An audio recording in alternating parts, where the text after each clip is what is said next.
What's going on, everybody? Mark Farzetta here for the Farzy Show. Nice to have you on this Tuesday morning. Later start again today. Every day for the last 3 weeks, probably, it has been the same time I've had this. I take an allergy pill every day. I don't know why it's crushing me. Yesterday, I was out in the elements planting trees, okay, in my yard. I enjoy landscaping. I don't work out. So anytime I have an opportunity to be do physical labor, that's my workout. Like I have to have, a means to an end, I guess, when I work out. My Apple Watch told me I burned like 1,200 calories or something. So whatever that means. My point is I'm out in the elements and I feel fantastic. I feel great. Right. My neighbor's got trees. There's pollen all over the place. It usually kills me. I'm out there for a couple of hours. Fine. Not even a sniffle. All right. Felt fantastic. Wake up. Immediately just feel terrible and then get hit right before I want to start the show. But I'm here. We're doing a show. We're going to have some fun. We're going to get into a lot of things today. Number one, I went through some stuff here with new Eagles safety Drew Mukuba. Call me Drew, says the man. A couple of things that I really took away from his play. First off, his play. A very aggressive player. We went through all the draft picks yesterday, but focusing on Mukuba because right now he is going to be your starting safety. If all goes as it's expected to go, you take a safety in the second round, and you have a need for a safety on your team, that kind of means that you're going to have him as the starting safety. That's what it means right now. If all goes according to how the Eagles are planning, he is going to be your starting safety opposite Reed Blankenship to start the 2025 season. Now, I'm still holding out hope for Justin Simmons, but the Eagles are looking at him right now like he's going to be your number one guy. Mukuba's going to be your number one guy. And we didn't really go through a lot of the stuff that he had to say in his press conference, but a very interesting guy. I knew that he was from Zimbabwe. I didn't realize that he moved here when he was 9. I thought he was younger than that, but he was 9 years old when he came here. So he has memories. He has memories of struggling in Zimbabwe, has memories of his parents taking him to the United States, and also has memories of his parents being like, oh, you wanted for this sport? Because they're used to soccer, They're not used to football Americano, right? Not that that's what they call it in Zimbabwe, but he's like, yeah, they had to get used to the idea of like a helmet and shoulder pads. Like, what does this look like? Like, just trying to break it down. It flashed me back to, athletes that have been sprinters that didn't know how to put on the football pads. It made me think of Jordan Mailata having to understand or really trying to find out that you could punch as an offensive lineman. No, you can't do that in rugby. So getting used to new rules, getting used to a whole new culture and all that. So I was really impressed by everything I've heard from Drew Mukuba since he's been drafted by the Eagles. Very interesting person. And when it comes to the overall mentality on the football field, this guy has a mentality that you want everybody to have on the football field. And I think of really good defensive players in particular, because I think this is more of a defensive mindset than it is an offensive mindset. Offense, you have to have the confidence that you can make the play. Defense, I've always looked at in a light of, I have to believe no one else is going to make the play. You have to believe I'm the last line of defense. A wide receiver can certainly have that mindset, but they got to share the field with another wide receiver that could also make that play. On defense, you want to make sure that you're always aggressive and going after the ball carrier. He's got the mindset of, I got to make the play. And that's what I like about him. In basketball, you hear it a lot from Dennis Rodman. He's the one that's famous for saying it. You always have to believe that you're the one that's going to get the rebound. You have to believe that no one else is going to get that rebound. Again, being aggressive, going after the ball. I find great athletes have that mentality that it's got to be on my shoulders. If he was fantastic, then you'd be looking at a first-round pick. Obviously, not the last pick in the second round. But overall, just judging the player from his mentality, what I've seen from him at the college level, that's the mentality that he has. Often, athletes don't make it not because of their physical inabilities, but more so because of their mental inabilities. the inability to process information fast enough, the inability to maintain confidence even though you might struggle or whatnot throughout your career, throughout your rookie season even, and whether or not you can push through that rookie wall. He's got that mindset. That's one box I think you could check. Now it's about whether or not he can perform at that level, like it is for all these guys at the NFL level. So we're going to go through some of the things he had to say at his press conference when he was introduced as a member of the Philadelphia Eagles. Look forward to seeing what he can bring to the table here for the Eagles. Speaking of the Eagles, they made a little trip to Washington, D.C. yesterday. Yes, to the White House, and yes, to Arlington National Cemetery, where they paid tribute to the Tomb of the Unknown Soldier. Very moving ceremony at Arlington National Cemetery. Absolutely moving. Every time I see a presentation there, every time I see a ceremony there, it's moving. I'm sure, like many of you, I have plenty of family that's militarily involved. While I'm just some wimp on the microphone, but it really is moving. As far as anything else, I don't like it when anyone airs their grievances with politics. So all I will say is I have learned through my voting career that there's no faster way, at least for me, there's no faster way for someone to sound un-American than when they tell you how to be American. So for the Eagles that went to the White House yesterday, and it was a boatload of them, good for you. That's what you wanted to do. For some Eagles that didn't go to the White House yesterday, good for you. That's why we live here, right? It's a free country. I will say the Tush Push just got a presidential endorsement to stick around. So how about that? And also yesterday, the presidential decree that the New York Giants really messed up with Saquon Barkley. So I'm just saying is all. We got Washington on our side, people. It did make me think. It did make me think about like Tom Brady. Remember that whole cheating thing? Remember that Deflategate thing? Remember that Tom Brady was like, I'm going to take this to the Supreme Court. I was like, please take this to the Supreme Court. I need the Supreme Court justices arguing about deflated footballs. What could be more American than that? You know what else I need? I need any branch of government. I need it to be at Congress's feet. The Tush Push ban. I need to take it to Congress. I decree that the Eagles can push that ass. Thank you. Let it be written in fine calligraphy. I wasn't expecting that on the White House lawn. Hey, we got what we needed, folks. Literally. The NFL wants to ban it. Ain't gonna happen. Also, on that same note, I didn't mention this yesterday. Bo Allen, who has cradled me like a baby, true story, was at the when he was Bo Allen, defensive tackle of the Philadelphia Eagles, right before they won the Super Bowl, by the way. So I didn't jump on some bandwagon. I'll have to dig up that picture. But anyway, Bo Allen, skinny Bo Allen, I might say, was in Green Bay to give the Eagles second round pick. And he also told Green Bay, sorry, Tush Push sticking around. Go Birds. You got to love that. One thing I will get into as well with the NFL draft is I love all the causes that get attention during the NFL draft. I love all the kids that get to make the pick announcement and all that.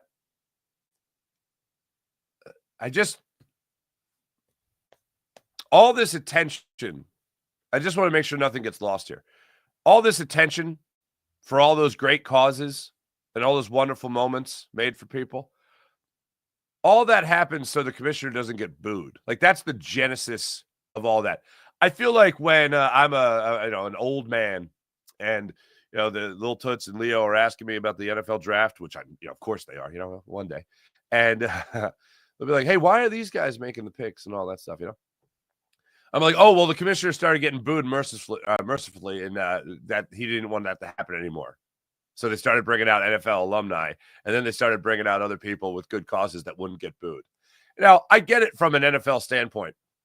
in terms of, do you really want to be booed? Do you want anyone in your product, within your product, to get booed? This is supposed to be a celebration of the game. Overall, I like it. I wish it was for different reasons, but I like it. I like good causes getting great attention. That's a good thing.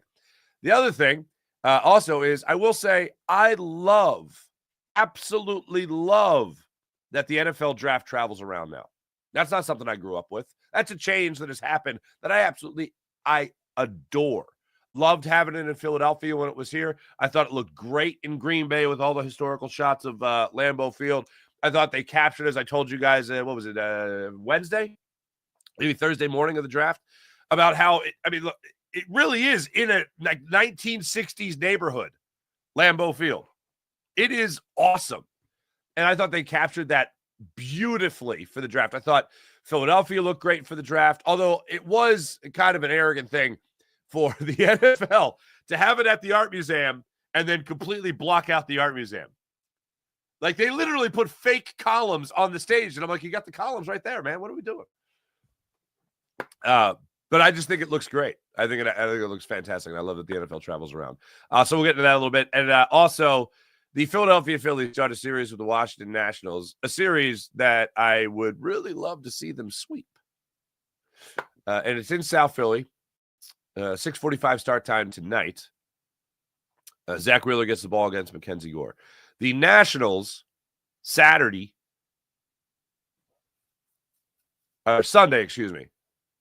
came back from 7-1 on the New York Mets. And I think it was somebody in the comments that said, hey, the Mets metted. Oh, you're damn right the Mets metted. That was wonderful. And then yesterday, I think the final score was something like 19-6. The Nationals lost to the Mets. They got spanked by the Mets yesterday. So the Mets just continue to get better. But yeah, 19-5, excuse me. Brandon Nimmo had a Mets career record, tied the Mets career record for 9 RBIs in the game. He had a solo home run. It was a solo home run and a grand slam, 2-run home run and a grand slam. So he had himself a good day from the plate. That's the Phillies. That's who the Phillies are welcoming. Not the Mets, but the Washington Nationals, South Philly. Can I get a sweep in this series? I feel like that's really the only acceptable thing here. And the reason being is I think I cracked the code on two reasons why Phillies fans are rabid this early in the season. Number one is what I've been referencing all season long, that this isn't some new thing that we're watching. I know it's a new year, but it's the same squad pretty much, especially the same lineup pretty much. This is act 4 of the same play that we've seen before. So it hasn't been great. A World Series trip, regression. It hasn't been great. Okay. That's number one. Number two, when I look at this Philly squad here, it's they set a bar really high for themselves this year when they beat the Dodgers again. They took 2 or 3 from the Dodgers. That was the high point of the season to this point. And I remember thinking, wow, you're 3 series into the season and you're taking on the Dodgers? I can't remember the last time I had this much anticipation for taking on the Dodgers. This early in the year, I'm this excited about a series. Then they lost 2 or 3 to the Braves. Then they struggled on the road trip. And then they lost 2 or 3 to the Mets. I'm skipping over some things there. They split a series with the Giants. They split a series, then they won a series with the Marlins. Oh, whoopity-doo. And then they got their asses handed to them by the New York Mets. Winning 2 or 3 in Chicago, good. That's a step in the right direction. Let's put an exclamation point on this. Do what you're supposed to do against a team like the Nationals and sweep them. They got Zach Wheeler on the hill today, so hopefully that starts them off on the right foot. We'll get more on that in a second. Drew Mukuba, right now slated to be your free safety, if you want to call it that, next to your strong safety in Reed Blankenship. That's the way the lineup is looking right now for your Eagles. I know plenty of you are still voting, rooting, I should say, for Sidney Brown to go out there and do the thing, be a starter, harness that energy, be a heads-up player as well as being that heat-seeking missile. But right now, again, you take a safety in the second round, you're planning on him to be your starting safety. I introduced yesterday just the idea of him having so much versatility where he could play nickel. He could obviously play safety. Howie Roseman said that he was going to start him out of the safety position. He's going to start him out in the safeties room and see where he goes from there. You absolutely have to think that Vic Fangio was looking at this whole thing going, yeah, I want this guy patrolling my secondary. I want this guy to come down to the box and make plays for me when I want him to come down to the box and make plays for me. I want this guy to be the deepest man on the field when I need him to be. And if I need him to come up and make a hit, he can absolutely do that. But that's not what he's going out there to do. He's going out there to make the best possible play. A lot of times, we'll talk about Sidney Brown or even Chauncey Gardner-Johnson in the early goings of last year, learning the system. We'll talk about Chauncey Gardner-Johnson trying to come up and make the big hit when you got to wrap a guy up. I don't, from what I gather and everything I've heard since the draft about Mukuba is that he's got the type of mentality that's all about just what's the best play to be made here. Not, I need to hit somebody, so I'm going to hit somebody. No, how do I end this play? As a defensive player, how do I make this play the least successful? If it's a reception in front of him, how do I limit that? If it's somebody going up for a reception and it's legal, the hit you can put on him, you put that hit on him. If you go up there to the line of scrimmage and try to make a play, what's the best way to do that? That's playing within yourself. And especially if you're a rookie, that's all you can ask. Or especially if you're talking about a rookie, that's the most you can ask from him is don't make the play that you think would be cool. Make the play that will end the play. Do that. So Mukuba yesterday, or should be the other day, was talking to the media about all this stuff. And really, it's incredible to just learn about his story. And one of the things that really jumped out at me is as you would assume, when you talk about a smaller-bodied safety, what is he going to bring to the table for the Philadelphia Eagles? And who does he model his game after? I thought was an interesting thing. You're talking about a 5'11" being generous.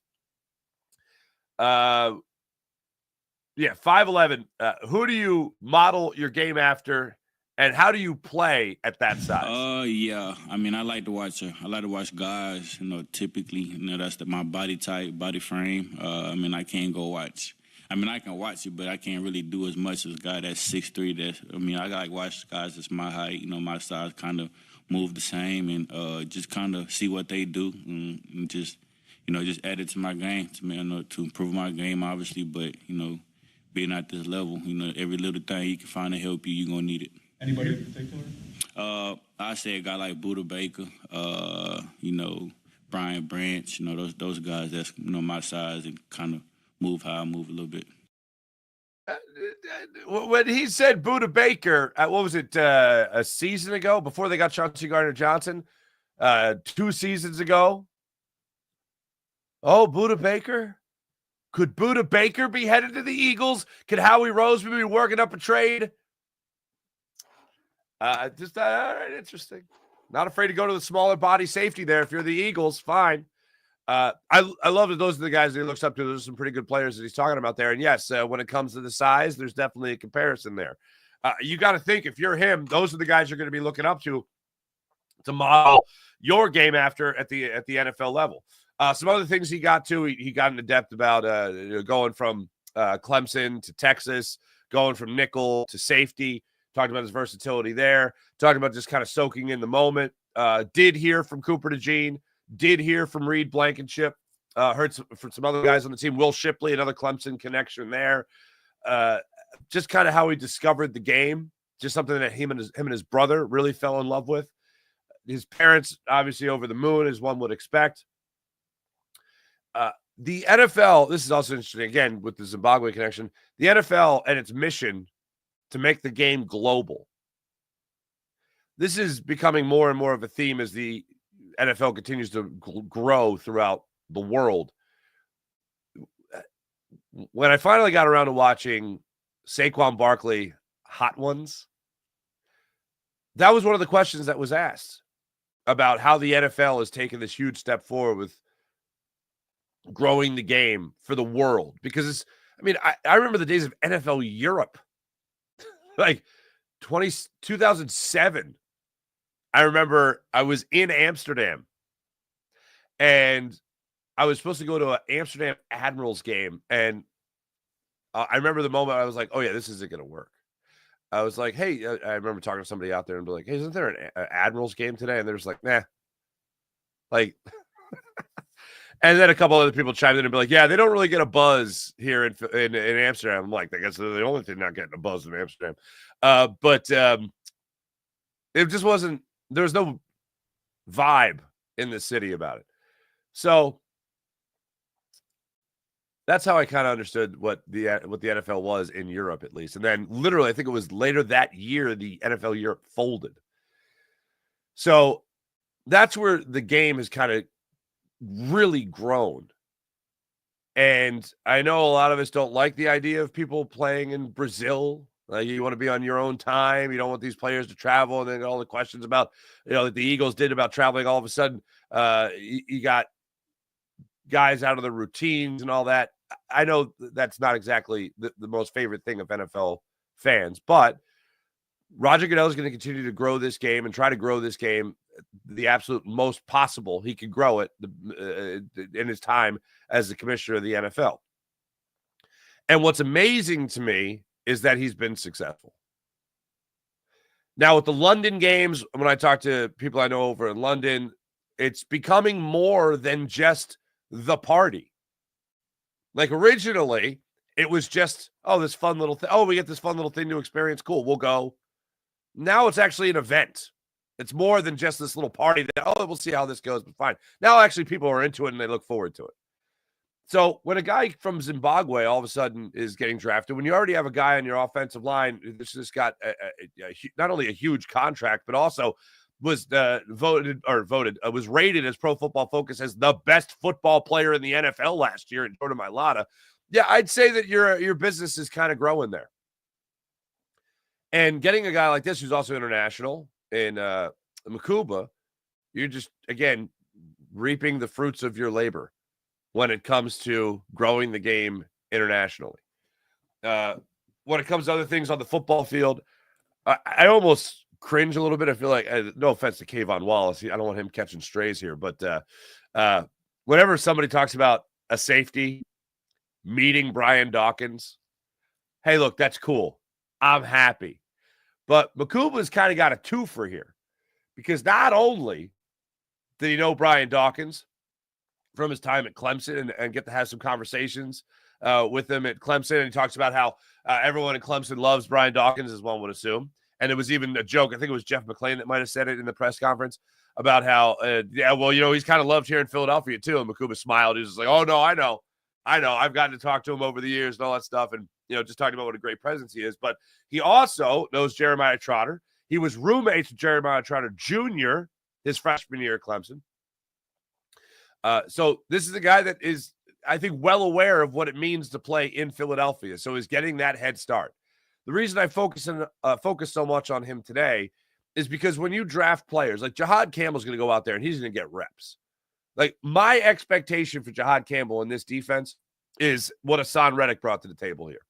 You might not see something north of 15 sacks in his rookie season, but you're going to have a guy out there that's going to be a force, a very versatile player. And I absolutely think the Eagles got a guy that could play, 65, 75, between 65 and 75% of snaps coming up on this season.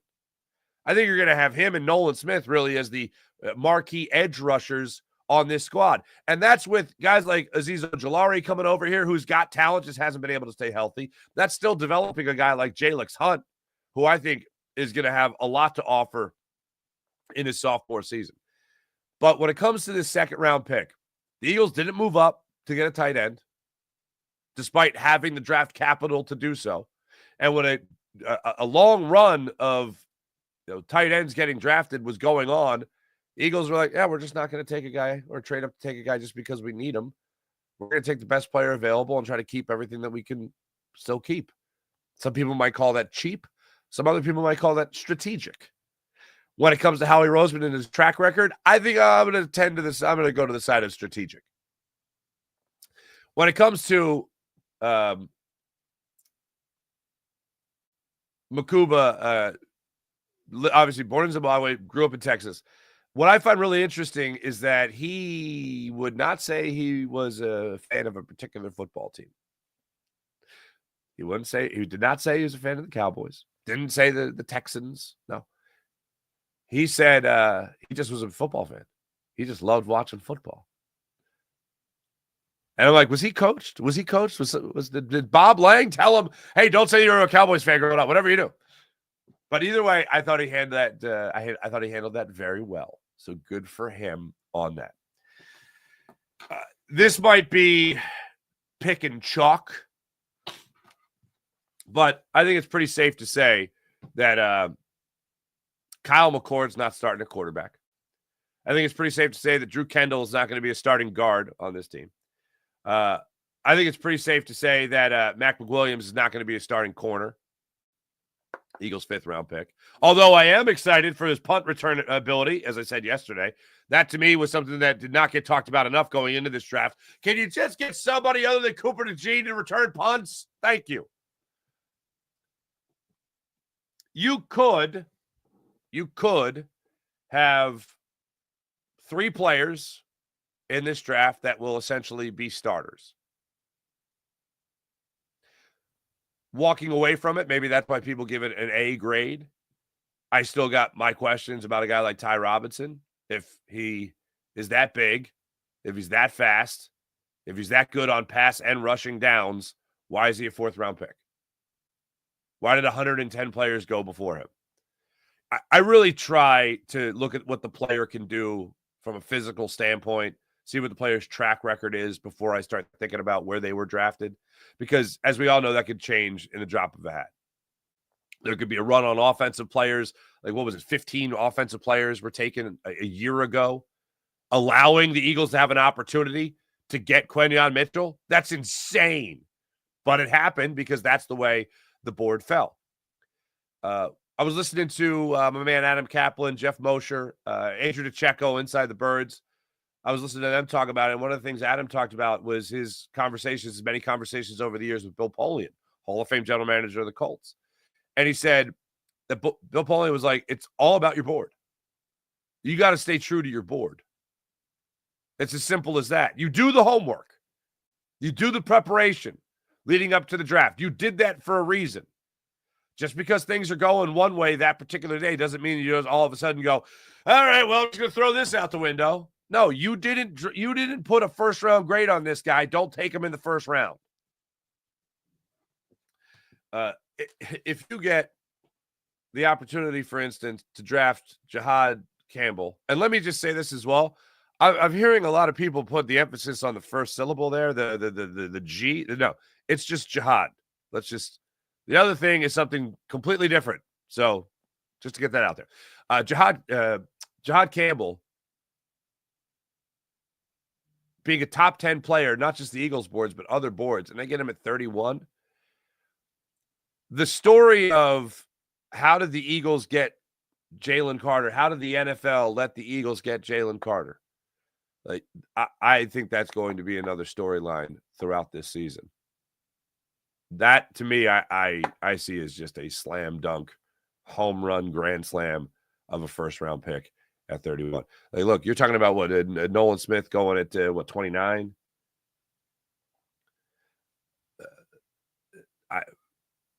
There's 2 picks later, you got a guy that I think is just going to be an absolute stud, along with Nolan Smith on this defense. So I'm very much looking forward to that.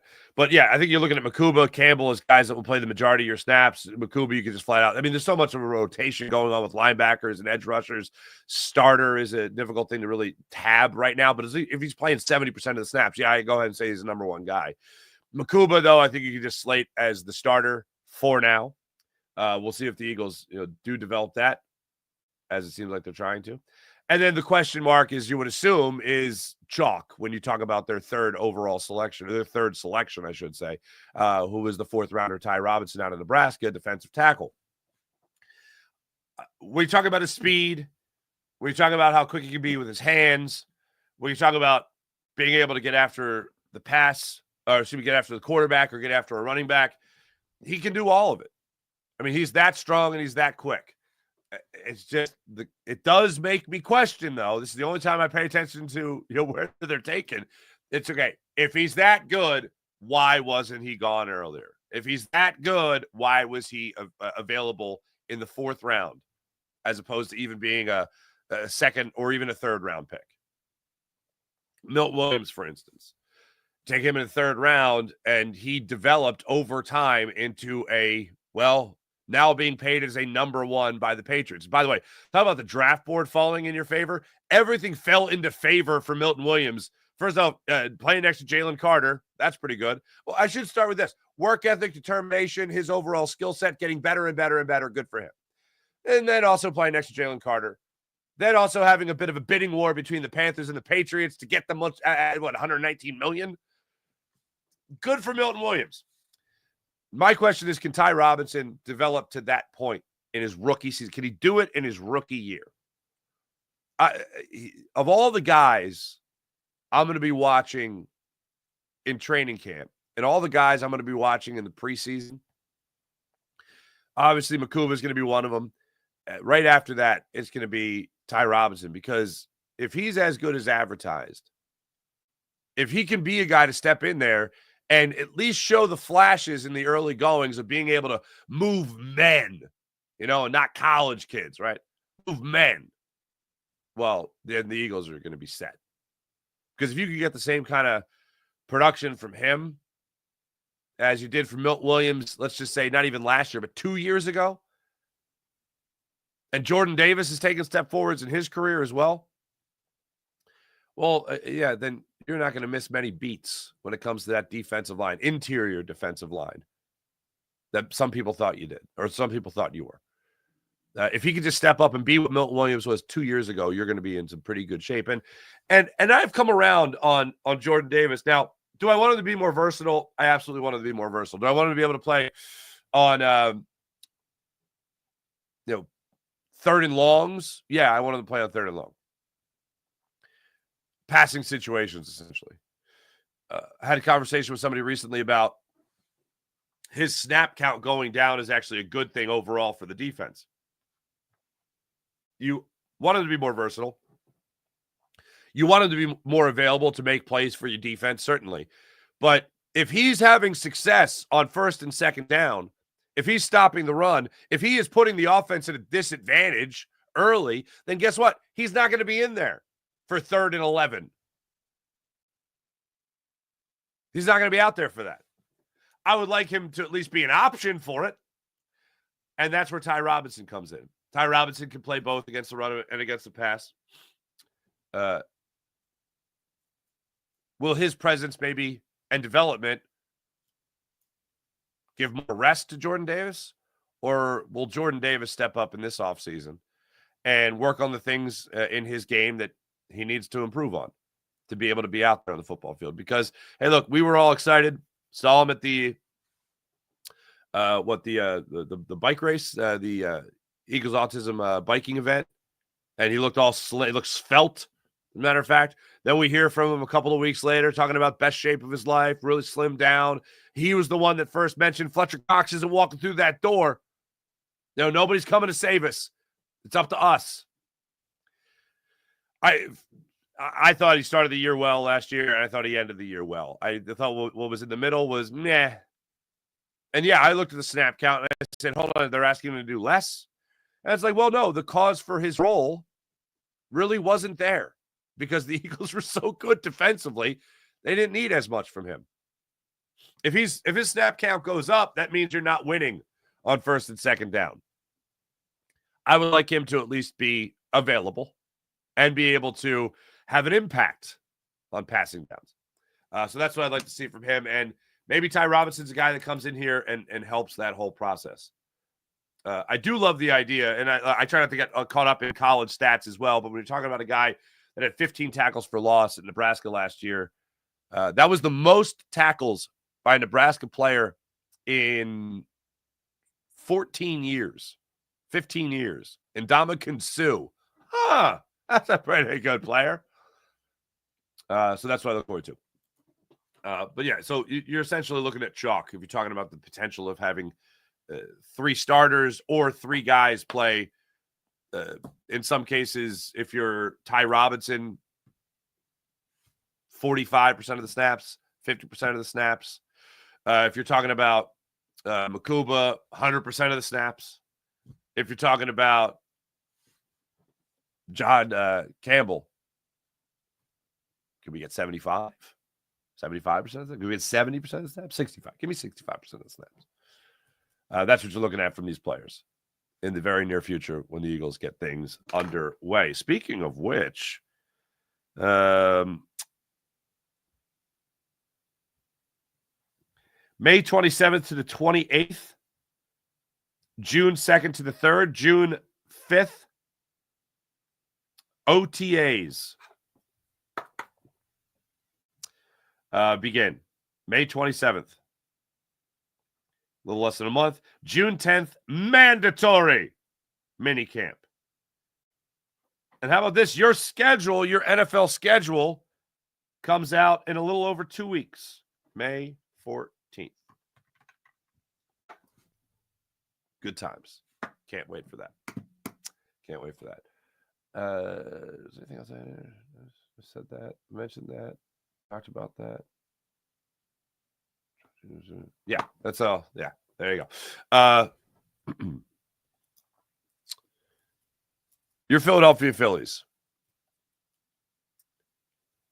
start a 3-game series with the Washington Nationals tonight, Citizens Bank Park, 6:45. Zach Wheeler against Mackenzie Gore. The lineup has not been consistent. 10-run game, 3-run game, shutout. Shutout. 10-run game, 3-run game that you need 10 innings for. Let's keep that in mind. Most of your runs were scored in the 10th inning in Game 3 against Chicago Cubs. I'm on record. I think Rob Thompson is managing for his job right now. This isn't a team that's being paid to be 500. This is a team that's being paid to be right there with the New York Mets, like not get swept by them by any means. Rob Thompson did not get some ridiculous extension. His job was called into question last year with this team taking another big step back, getting your butts handed to you by the Mets. I still think over the next month, he's managing for his job. We'll see how much these players really want to keep him around. But with that being said, I love the way the lineup is organized now. Bryson Stott is the best leadoff hitter that the Phillies have in their lineup, and he's been for quite some time.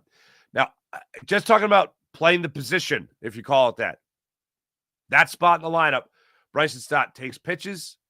Bryson Stott extends at bats. Bryson Stott, he is not afraid of hitting at 0-2. He will do that, and then you blink, and it's 3-2, and it's the 8th pitch of the at-bat. I love that in a leadoff spot. If the Phillies continue to struggle and be a 500 team, then you just got to go with the thing that just goes against everything except for one thing, which is winning. Kyle Schwarber's got to go back to the top of the order. That's a conversation for another day. But the way the lineup is right now, I love it. I love Bryce Harper seemingly getting more fastballs. I love Kyle Schwarber being in a position where he can knock in more runs. Nick Castellanos, I think him being behind Kyle Schwarber is perfect. Max Kepler, I'm starting to come around on. He's been one of your more consistent, I don't want to say hitters because the on-base percentage is a better way, but batters, I guess. I love the way the lineup is constructed right now, 1 through 6. Alec Boehm had a 10-game hitting streak, had a sacrifice fly RBI there in Game 3 against the Cubs. I think his worst days are behind him now. But overall, he's the one guy I could see that potentially moves up in this lineup to help him out even more. Maybe even switching spots with JT Realmuto. But just how the lineup is organized, I love it. And I want to see this lineup really click in this series against the Nationals as they should. This is a bit of a statement series here. You got 6 games at home. You got 3 against the Nationals. Then you welcome the Arizona Diamondbacks to town. This is a big homestand for the Phillies. This is still April baseball. They're going to be in early May. I would love to be able to get to the midpoint of May and have people, not begging for June, as we tend to do almost every season. Oh, just get to June. Now, we didn't have to do it last year. June actually started the demise of the Phillies last year, if you remember. And I'm not even talking about London. If you remember, they went on that West Coast trip. They went to Colorado, and then they went to San Francisco, and they went 2-4 in that road trip. Yeah, 2-4. And then ever since that road trip, I believe they only played 4 or 5 games over 500 the rest of the season. That ain't good. And that was well before London.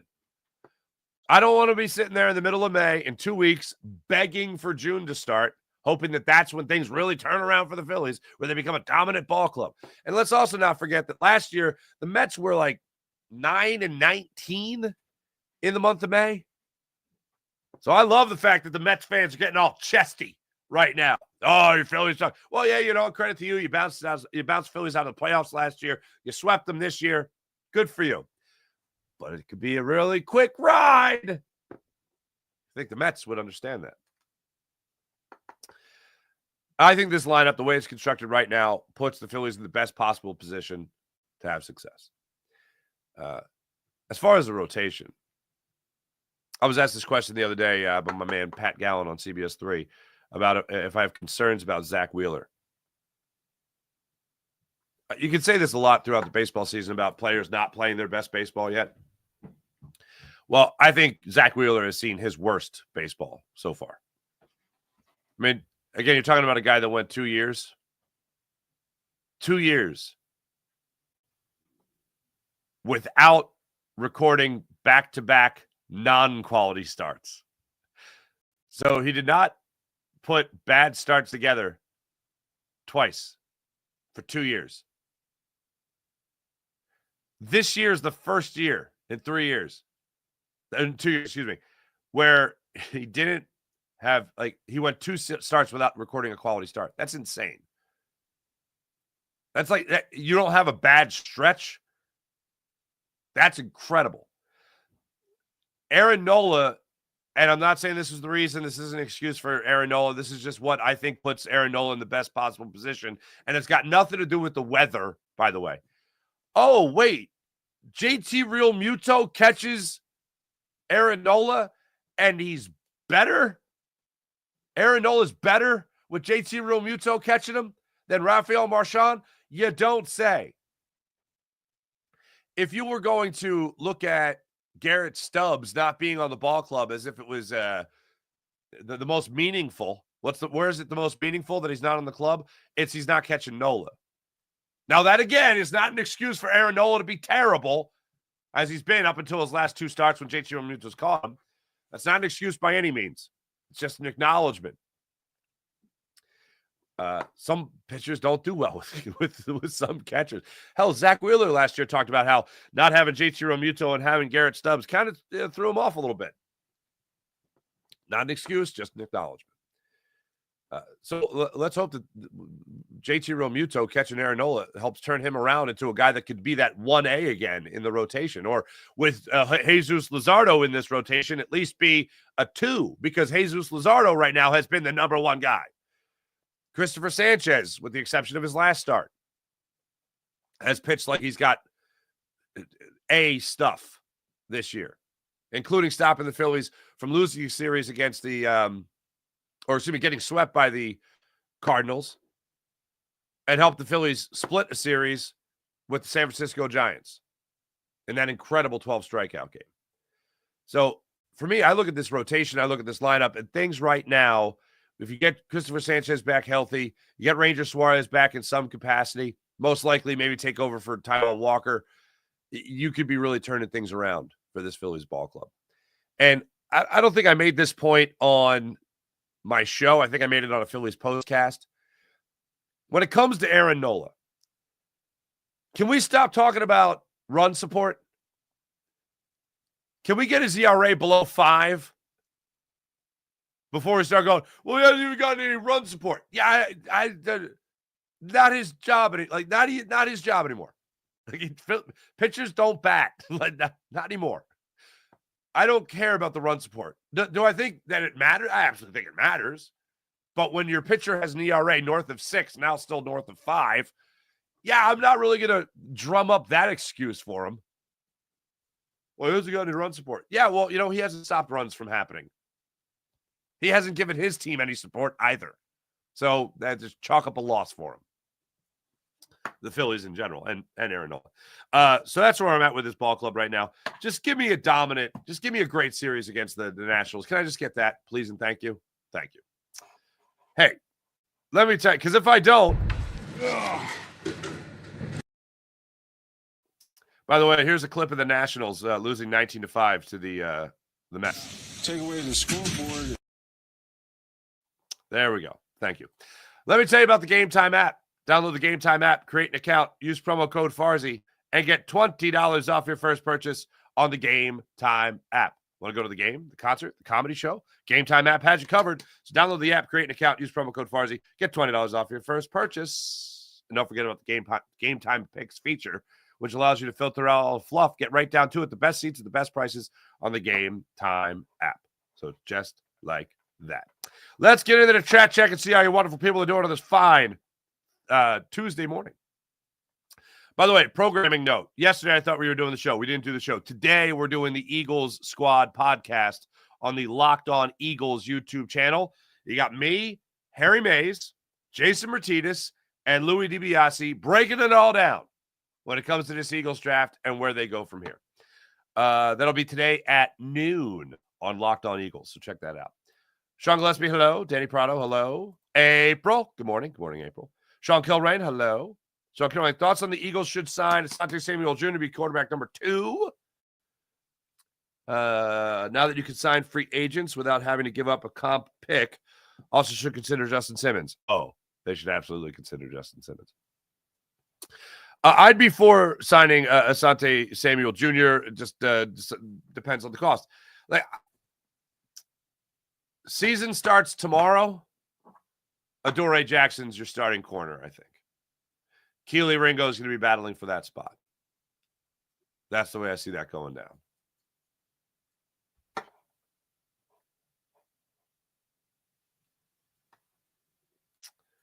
Ben, haven't looked into the undrafted free agent targets yet.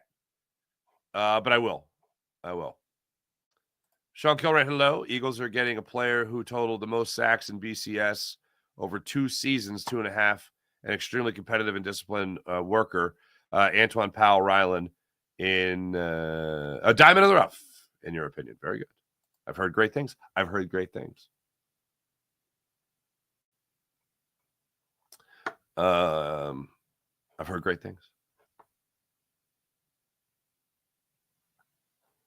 Dev, what's going on, Dev? Oh, April. Bo Allen is hilarious. Bo Allen is hilarious. Maybe tomorrow I'll find that picture of him cradling me like a baby. That came up because we were doing an event at some T-Mobile store, maybe. I don't know which one. I don't know where it was. It was some phone store. I forget what outlet. And I was like, "Oh, Bo, can we get a picture for the to promote the event?" And he was like, "Oh yeah, sure." I go, "I don't want to just you with your arm around me or something, I was like, "What's the weirdest thing anyone's ever asked you to do?" And he goes, "You'd be surprised how many grown men ask me to cradle them like a baby." And I was like, "Done." Weird, but I'm in. And it happened. Ben, hello again. Sean Cohen, Bryson stats, that's fun to say. When batting leadoff this season, 13 games, 304, 365. Yeah, I'd say that's pretty good.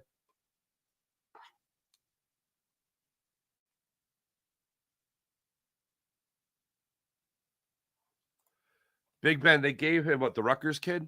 They gave him $175,000. 75% of their total allotted undrafted free agent. That seems like a lot. Something I wasn't aware of, and I heard Adam Kaplan talking about this on Inside the Birds. that every once in a while, teams, because again, they only have so much allotted money, they'll go to players and be like, we're going to give you this, we're going to give you that, we're going to agree this, we're going to agree that. And then they don't too many guys agree to those terms quick, and then they don't have money for that like fifth guy they've talked to. And all of a sudden they got to be like, we got to take away that offer. Then the agent has to go to the player and be like, yeah, remember that time we were going to get that money? Well, we're not getting it now from this team. Big Ben. Yeah, Jeff Stoutland is going to have some fun with these guys. That's what I was thinking about your later round picks there. Your Hinton, your Williams, and also Kendall as well. Oh, these guys are going to meet Jeff Stoutland, Hall of Fame. You come into the Philadelphia Eagles facility as an offensive lineman in flesh and blood. You leave in bronze. I do, Brian. It's the first thing I think. Whenever I think of Budda Baker, Brian, that's exactly what I think of. Him tracking down DK Metcalf, or him getting tracked down by DK Metcalf after he had the interception on the 1 yard line in the end zone. I forget what it was, but yeah, I remember that he got caught. JB, I think the draft was decent. At a minimum, we got a couple of starters, depth, and good. Yeah, decent, good word for it. I'm not enraged by it. Nola's time has passed, says Drew Nichols. No, I still think there's a better pitcher in there. Farzy can't bench the bar. Farzy, would you consider trying to build up to benching the bar? Eventually a couple of plates? I don't know if anyone is more properly named in this chat than you, my friend. And it's that you build off your own bit. I love it. You know I'm here for it. I'm here for the bits. Bullpen stinks every year. Yeah. Pin 9617. Hello.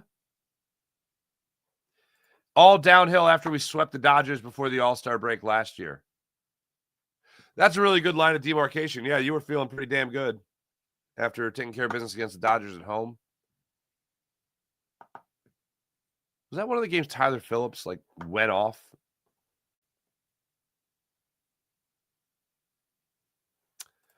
When you get a chance, look at Steve Carlton. What's up, Jeremy? Good morning. When you have a chance, look at Steve Carlton's stats with Tim McCarver as his primary catcher compared to Bob Boone and everyone else. A whole run lower is ERA. Wow. Something was reminding me of Tim McCarver over the weekend, and I can't remember what it was. It was like his delivery during a broadcast. Wasn't even anything to do with him playing.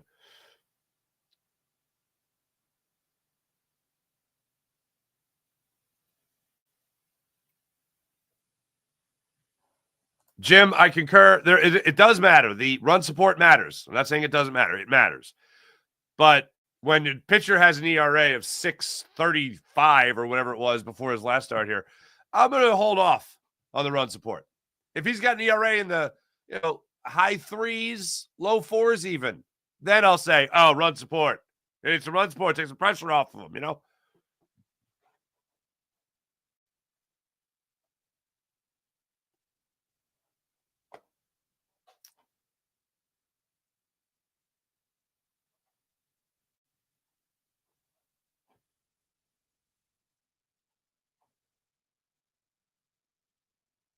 Wait, Frado, what's going on? Dallas definitely gone Kittle. Just reset the market. Oh, Dallas Goedert, you mean? I'm thinking of the Dallas Cowboys. Because we've all been talking about Micah Parsons resetting the market and all that stuff. And then potentially anything else. Speaking of Dallas Goedert, I still don't think it's any guarantee that he's back next year. But I'm thinking about the way the Eagles handled the Zach Ertz situation. A lot of people thought Zach Ertz wasn't going to be back with the Eagles. And then he was back. And then he was traded a couple weeks into the season to the Cardinals. So it could happen that way again for the Eagles, especially if they don't have a viable replacement. Because they didn't draft that guy. They didn't even get Gunnar Helm. You know what I mean? So, yeah, it could certainly happen where they don't trade him. At least not Yeah, maybe he hasn't played his last game as an Eagle. Thanks, everybody in the chat. You guys are wonderful, as per usual. Let's get to the morning rush, brought to you by Sky Motorcars, SkyMotorcars.com. Phillies 6:45 today against the Washington Nationals. They come into this series 13-6 on the season. The Washington Nationals do. Your Philadelphia Phillies 15-13. Mackenzie Gore, the lefty, gets to start against Zach Wheeler. The Phillies have seen Mackenzie Gore already this season.